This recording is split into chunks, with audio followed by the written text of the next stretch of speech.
গেছে চাও সবুর করো তোমার চাওয়ারে লইয়া ফেরেশান হইও না তুমি ফেরেশান হইও না আর কইও না যে আল্লাহ তোমার কাছে চাইলাম তুমি আমার এখানে দেও না ই কথা কইও না দেওয়ার মালিক আল্লাহ আল্লাহ রাব্বুল আলামিনে ফরমান তুমি যে আমার কাছে চাইবাই আমার চাওয়ার মাধ্যমটা হইল গিয়া ইয়া আইয়ুহাল্লাযিনা আমানুস্তাঈনু বিসসবরি ওয়াসসালাহ হে ঈমানদার হল যারা কলিমা পড়িলিছ ঈমান আনিলিছ ঈমানের সহিত তোমরা রে কই ঈমান যারা আনিলিছ তোমরা নামাজ পড়ো আর নামাজের মাধ্যমে আমি আল্লাহর কাছে চাও আর চাইয়া তোমরা অধৈর্য হইও না আমি আল্লাহর কাছে তোমরা চাইছো তোমরা ধৈর্য ধারণ করো আমি আল্লাহ নিশ্চয় তোমার এটা সফল কইরা দিব আমরা কই না মূলত আমরা স্বাভাবিক একটা মানুষের কাছে যদি কোনটা চাই একজন ভিখারি যদি দেখবাই তোমার কাছে 10টা টাকা চাই 10 টাকার লাগি করে দি এমন ভাবে লাগিয়া থাকে টাকা না দিলে যায় না তুমি যতক্ষণ দিছো না উত্তরে আমি যাইতাম না একবার খুঁজায় যাইতো কিনা নি বেটা কইছে বা দিতে পারতাম না মাফ করো মাফ চাইছে আল্লাহর হস্তে আর ভিক্ষা চাইছে ভিখারি আল্লাহর হস্তে চাইছে আর ইবেডও মাফ চাইছে আল্লাহর হস্তে মাফ চাইছে দেখলাম কি সিস্টেম লাগছে কয় বা আল্লাহর হস্তে মাফ করো তুমি মাফ করো আল্লাহর রস্তে মাফ করো ইবেটা কয় আল্লাহর রস্তে কইছি 10টা টাকা দিতাই তুমি আল্লাহর রস্তে দিতাই আর যদি কোনো বুদ্ধিমান যুক্তিবাদী ভিখারি থাকে তে কয় দেখো আমি এক ফকির হিয়ারও বড় হইকি আমি আল্লাহর হস্তে চাইছি হে আল্লাহর হস্তে মাফ চাই হ্যাঁ ইলা আসুন না নাই তদ্রূপ ভাবে আল্লাহ রাব্বুল আলামিনে ফরমান একটা ভিখারি যেমন ভাবে 10 টাকার লাগি পিছনে আটে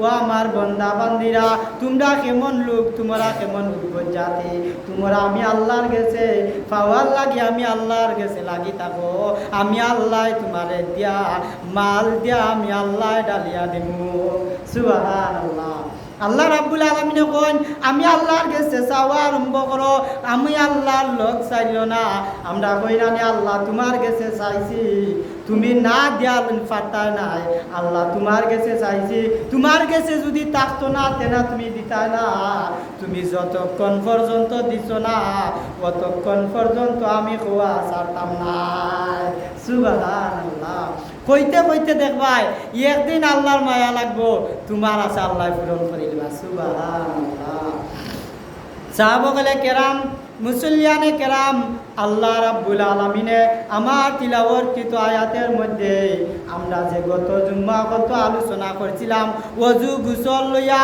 পাক পবিত্র হওয়া লইয়া আলোচনা করেছিলাম বলে আমরা জেনে ওযু করি একটা আসুন না নিনা আমরার মাঝে আসুন নিলা যে আমরা এখান জেনে করতাম কুরআন শরীফও যদি থাকে না আমরা এখান করতাম না ইলা কইনি না কইনা তে আমরা জেনে ওযু করতাম ইখান কুরআন শরীফও আসেনি হাদিস শরীফও আসেনি আমরা জেনে হাত ধুইতাম মুখ ধুইতাম মাথা ধুইতাম পাও ধুইতাম ই কথা জেনে তুমি কইলাই ই কথার কোনো গ্যারান্টি আসেনি ই কথার কোনো দলিল আসেনি সাহাবায়ে কেরাম মুসল্লিয়ানে কেরাম ই কথার পরিষ্কার দলিল মহান আল্লাহ রাব্বুল আলামিন কুরআনুল কারীমের আয়াতের মধ্যে বলে দিয়েছেন আল্লাহ রাব্বুল আলামিন আমার তিলাওয়াতকৃত আয়াতের মধ্যে বলেন ইয়া আইয়ুহাল্লাযিনা আমানু ইযা কুনতুম ইলাস সালাহ হে মুমিনগণ যখন তোমরা সালাতে দাঁড়াও কুনতুম ইলাস সালাহ আল্লাহ কোন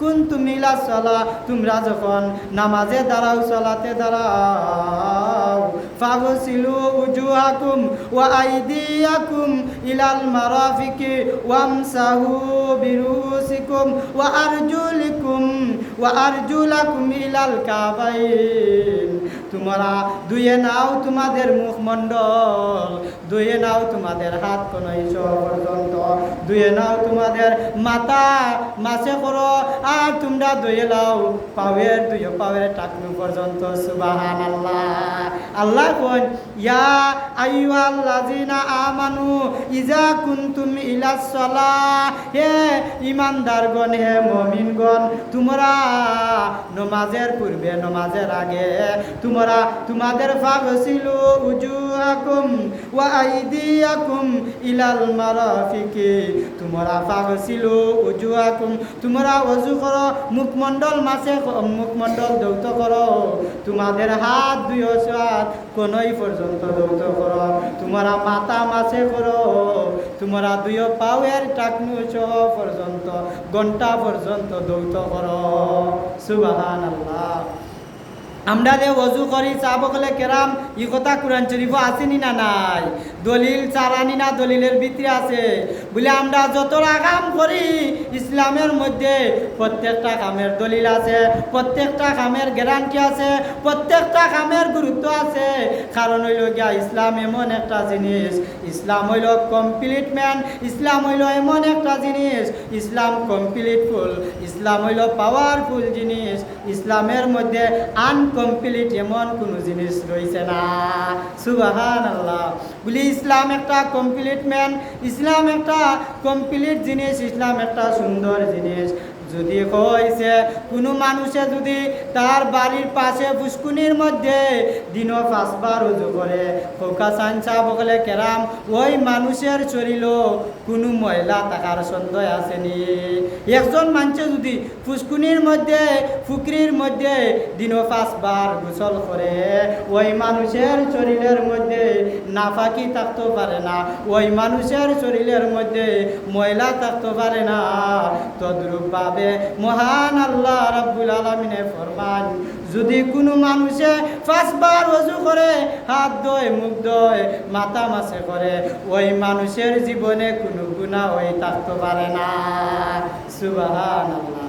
যদি 5 বার মানুষে ওযু করিয়া নামাজ পড়ে, আল্লাহ তাআলা রাব্বুল আলামিনে ফরমান ওই মানুষের ওই বান্দা বান্দির মধ্যে আর ছোট বাচ্চা যে সে যেভাবে দুনিয়ার জমিনও উৎকৃষ্ট হয়, দুনিয়ার জমিনও জন্মগ্রহণ করে, যেমন ভাবে তার গুনাহ থাকে না, এমন ভাবে 5 ওয়াক্ত 5 বার যে ওযু করে আল্লাহরে ডাকে, আল্লাহর ডাকের সাড়া দেয়, নামাজ পড়ে, আল্লাহ রাব্বুল আলামিন বলেন ওই মাসুম বাচ্চার মতো যে তার মার গর্ভতনি জন্ম ধারণ করলো, তার যেমন কোনো গুনাহ নাই, তার যেমন কোনো পাপ নাই, ওই বান্দা বান্দিরও কোনো গুনাহ থাকতে পারে না।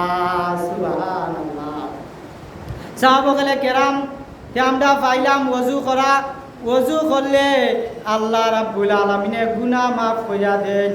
আর ওযুর মাধ্যমে যদি বান্দা নামাজ পড়ে, ওই বান্দার গুনাহ থাকতে পারে না, ওই বান্দা হইল নিষ্পাপ, ওই বান্দা হইল গা নিষ্করেঙ্কাল ভাবে কমপ্লিট। সুবহানাল্লাহ।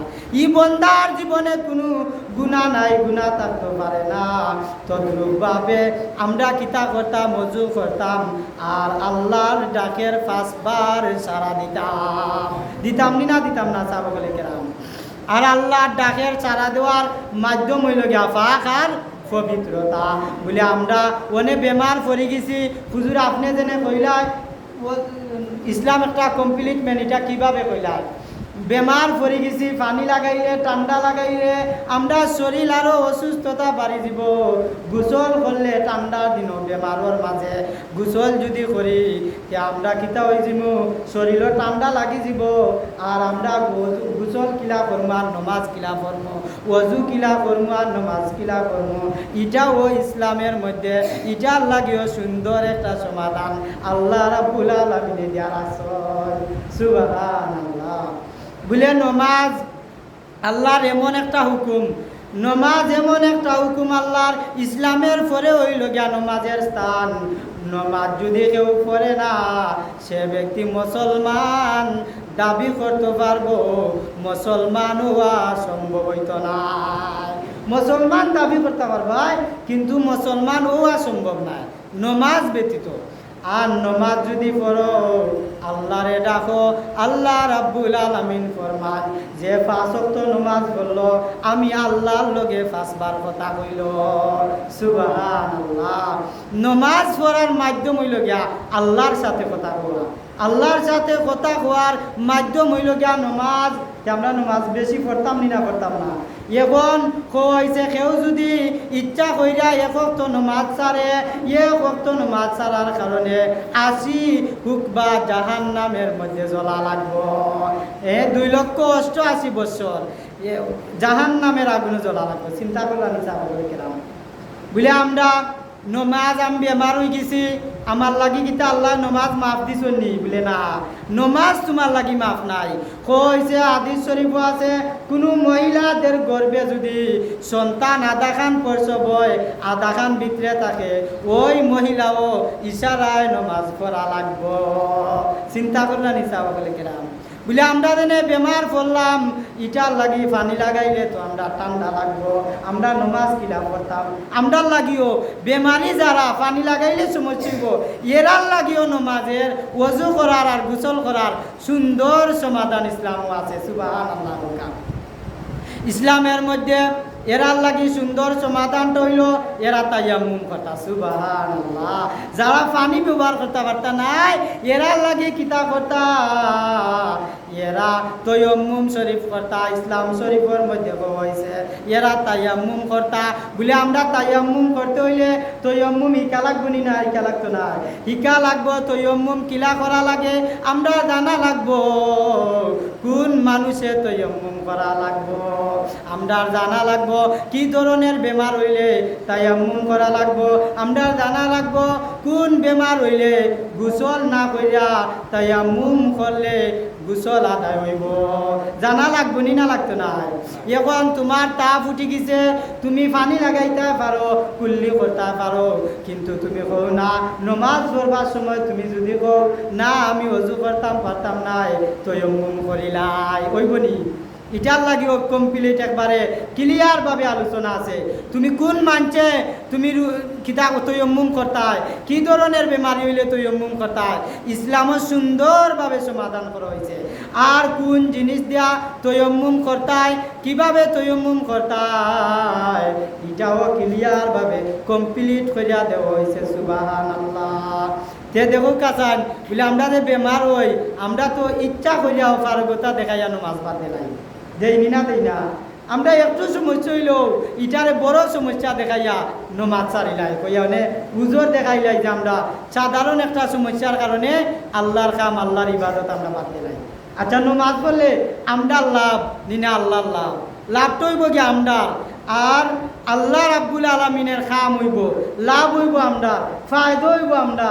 নমাজ পড়লে আল্লাহরে ডাকা, আল্লাহর সাথে কথা কোয়া, এটা যদি আমরা বিরত হয়ে যাই, এর মতো পুরা কুফাইল্লা আর হইতে পারে না। ঠিক কিনা সাহেব বলে কেরাম? আমরা নিজের উদ্যোগ নেওয়া, আমরা নমাজ পড়তাম, ছেলে সন্তানকে পড়াইতাম, আমার অধীনে আমার স্ত্রী আছে, আমার মা আছেন, বোন আছেন, ভাই আছে, সবরে আমরা নমাজ পড়াইতাম। ঠিক কিনা সাহেব বলে কেরাম? আমি যে পাড়ার মধ্যে থাকি, যে গ্রামের মধ্যে থাকি, আমার কথা মানছে মানে আমি তারারে নমাজের কথা কইতাম, নমাজ পড়ানির ব্যবস্থা করতাম। চিন্তা করলাম নমাজ এমন এক জিনিস বলে আমি যে 1 লাখ নমাজ পড়িয়া জান্নাতে যাইতাম কি, আর আমার আইরের ঘরের মানুষের নিতাম না। ইটার লাগিও আইরের ঘরের মানুষ গিয়া তোমার উপরে কেস করবো, মামলা করবো, বলে তুমি আজকে 1 লাখ জান্নাতে যাইতে কি, আমরা রে কিতা জান্নাতে নেওয়ার তোমার অধিকার আছে না? নমাজ পড়তো 1 লাখ, তুমি ওযু করিয়া আলগোজ করতো নি বাড়াইয়াইতো, আমি যে আইরের ঘরের বেটা, আমি যে আইরের ঘরের ভাই, তুমি তো আমার একবার নমাজের কথা কইলা না। আল্লাহ ওই মানুষের নমাজও জান্নাতও দেওয়ার কোনো ক্ষমতাই রাখে না। ই মানছে আমারে তুই জান্নাত যাইতো কি, আমারে হল্লা লাগায় টান্না কেনে নিল না নমাজও। নমাজ পড়লে যদি জান্নাত দেওয়া লাগে, তো এই মানুষে আমারে ফিটটা নিল তো দুঃখ আসিল না, তাই না? আমার ফিটলা না কেনে আজকে আমি জাহান্নামে যাইতাম আর তান জান্নাতে যাইতাম, এটা সম্ভব নাই।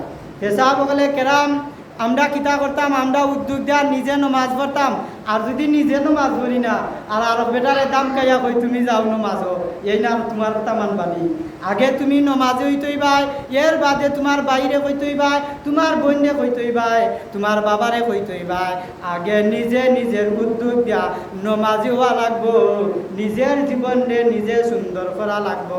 কারণ হইল গিয়া তোমার কইবরের জবাব তুমি নিজে দেওয়া লাগবো, তোমার কইবরের জবাব কি আরো জনে দিত না। দুনিয়াতেও যদি বিপদ পড়ো একটা ঘটনা ঘটাইলাও তোমার জব তুমিও দিয়াই তৈবা ইলা মানুষ কম আছে বাঁচাইয়া নেওরা ঠিক কিনা কাছা গেলাম যে ইনশাআল্লাহ আগামী জুমাতে যদি আল্লাহ রাব্বুল আলামিন তৌফিক দেয় তায়াম্মুম সম্পর্কে আলোচনা করব আমার তৌফিক ইল্লা বিল্লাহ আলাইহি তাওয়াক্কালতু ওয়া ইলাইহি উনীব ওয়া আখির দাওয়ানা আনিল হামদুলিল্লাহি রাব্বিল আলামিন।